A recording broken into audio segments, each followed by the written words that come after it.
Stig of the Dump, Chapter 2 Digging with Stig. It was a fine autumn morning, and the grass was very wet with dew outside. Barney pushed his breakfast down as fast as he could manage. "What do you want to do today?" his grandma asked as she drank her coffee. "I have to go into Sevenoaks this morning. Do you want to come?" Barney's heart sank. Go into Sevenoaks? Well, it was all right if you had nothing else to do, but he had to go and see Stig. "No, thank you, Granny," he said. "Don't think I want to go into Sevenoaks." "You'll be quite happy just messing about here?" asked his grandma. "Yes, thank you. I just want to mess about with Stig." "Oh, I see." Grandma smiled. "With your friend Stig? Well, Mrs. Pratt'll be here all the morning, so if you like you can stay with her. And Stig, of course." Lou said she would like to go into the town, as she wasn't particularly interested in playing with Stig. And Barney knew from the way she said it that she still thought Stig was only a pretend friend. That was all right. If she didn't want to meet Stig, she didn't have to. "All right," said Granny. "Put your boots on," she called after him as he shot through the door.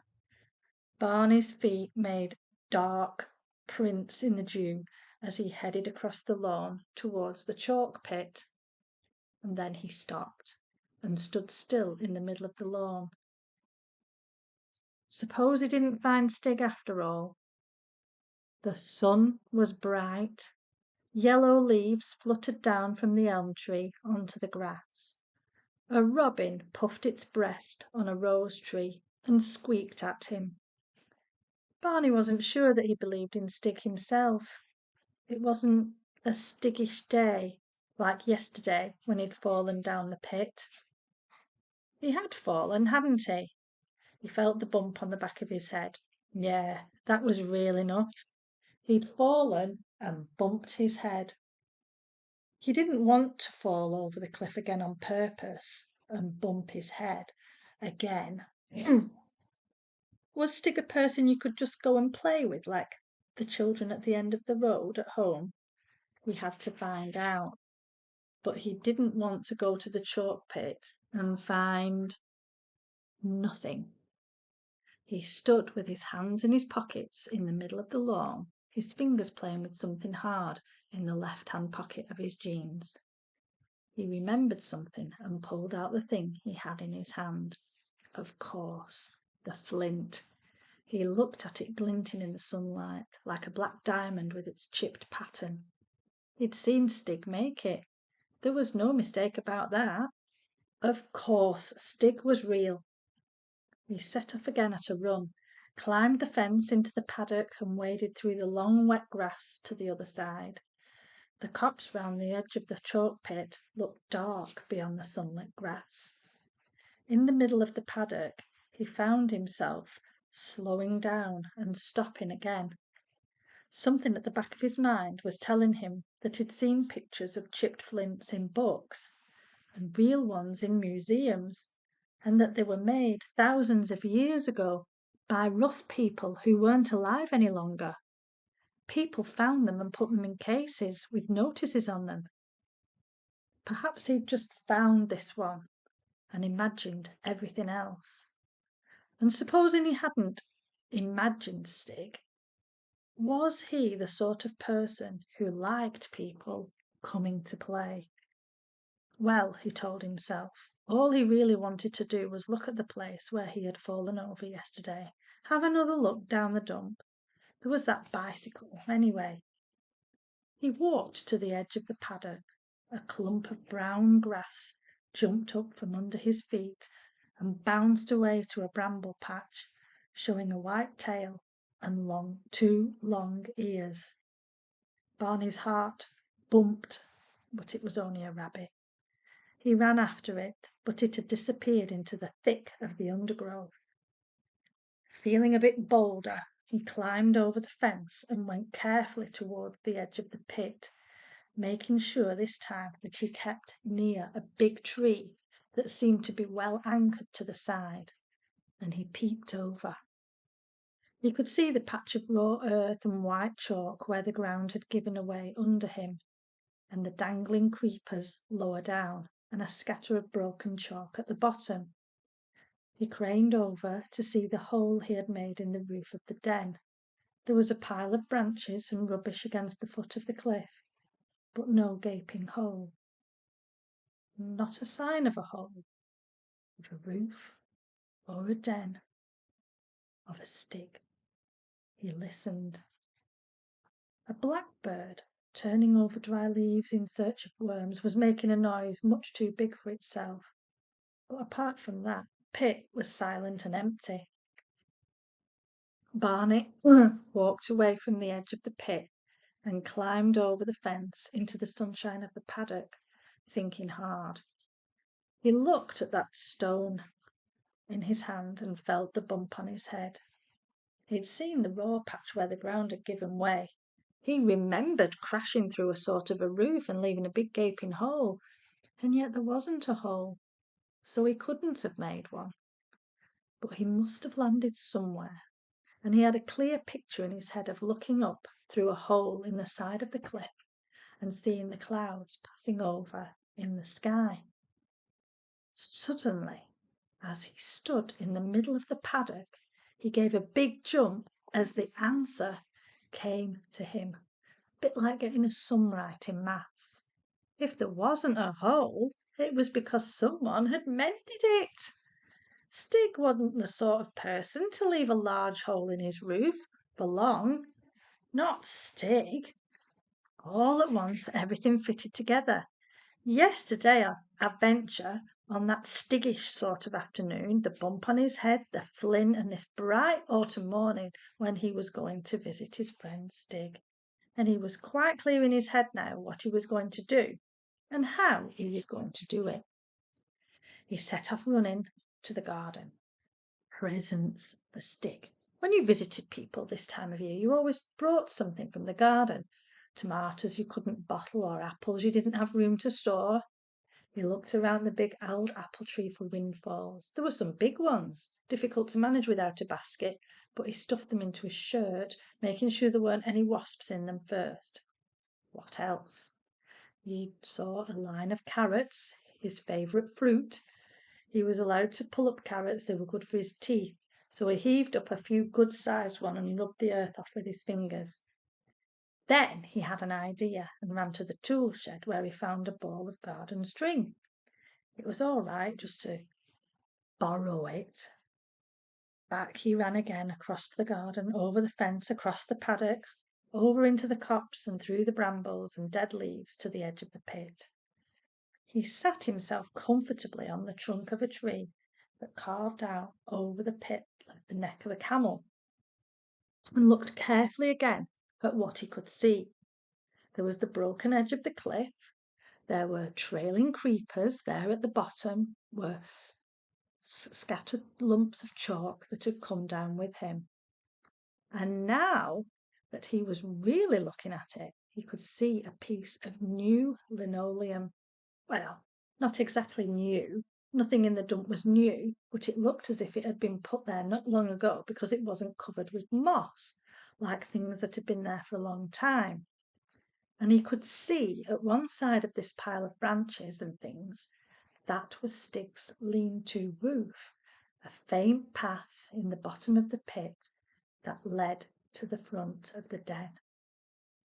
He found the end of the ball of string and tied the bunch of carrots to it. Then he began to pay out the string, with the carrots dangling on the end towards the bottom of the pit. He hoped it was long enough. There always seems to be miles of string in a ball, but it dwindled and dwindled as he lowered the carrots down until he was afraid that it wouldn't reach the bottom. Bother! A cobble, a regular spider's nest of tangled string appeared, and he had to stop to uncobble it. At last, with a few feet in hand, the carrots were swinging on a level with Stig's front door. Barney's seat was not quite above it, so he had to get the carrots swinging to and fro all that way beneath him until they were actually knocking at the door like 5 pink fingers. Barney was bubbling so much with laughter inside at the trick he was playing on Stig that he forgot to be dizzy. "Stig!" he called down the pit. "Morning, Stig! I'm knocking at your front door." And suddenly out from the stack of branches appeared the touzle head of Stig, and stayed there wagging to and fro, following the carrots like a cat watching a pendulum. Barney nearly fell off the tree with laughing. "Hello, Stig," he called. "Good morning. I'm Barney. Do you remember? How are you?" Stig looked up, and for a moment Barney felt quite frightened at the ferocious scowl on his face, and he was glad to be high up out of his reach.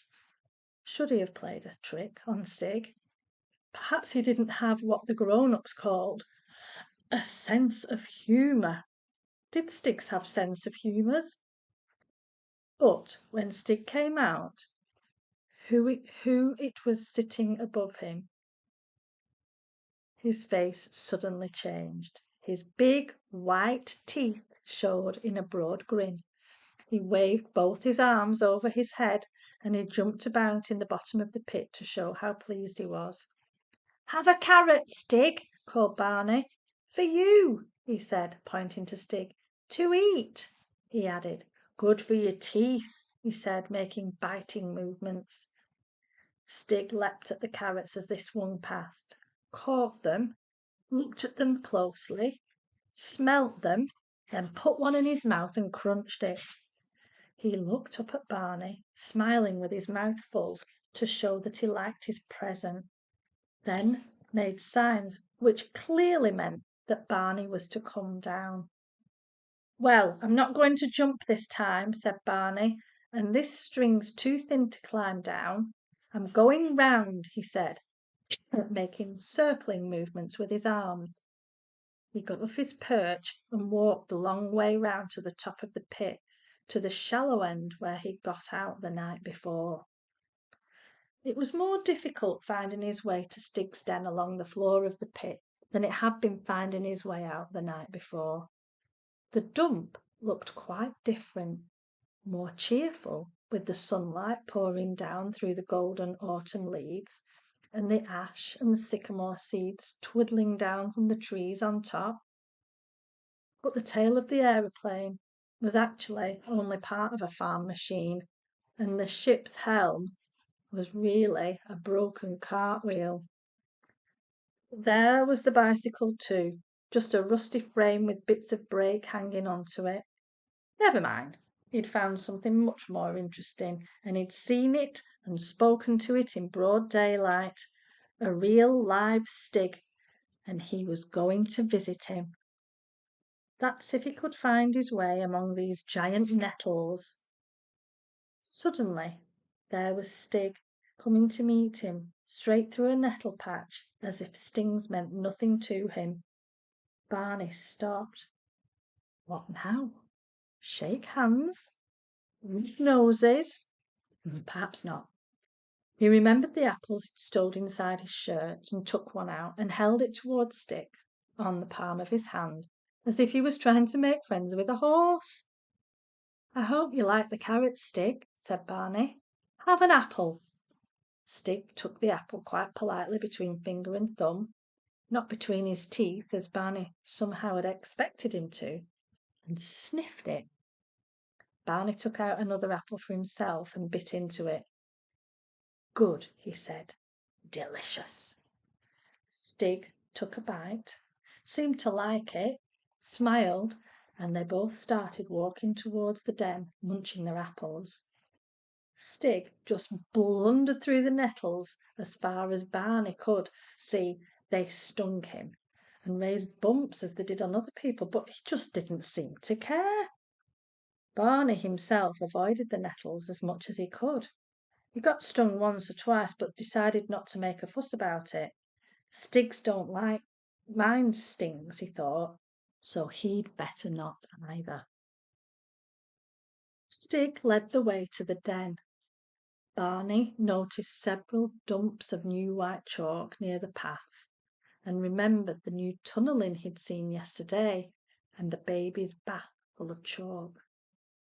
"You been digging, Stig?" he asked, pointing to the dumps. Stig grinned and nodded. We'll leave it there, and then I'll carry on with the rest of this chapter on another file.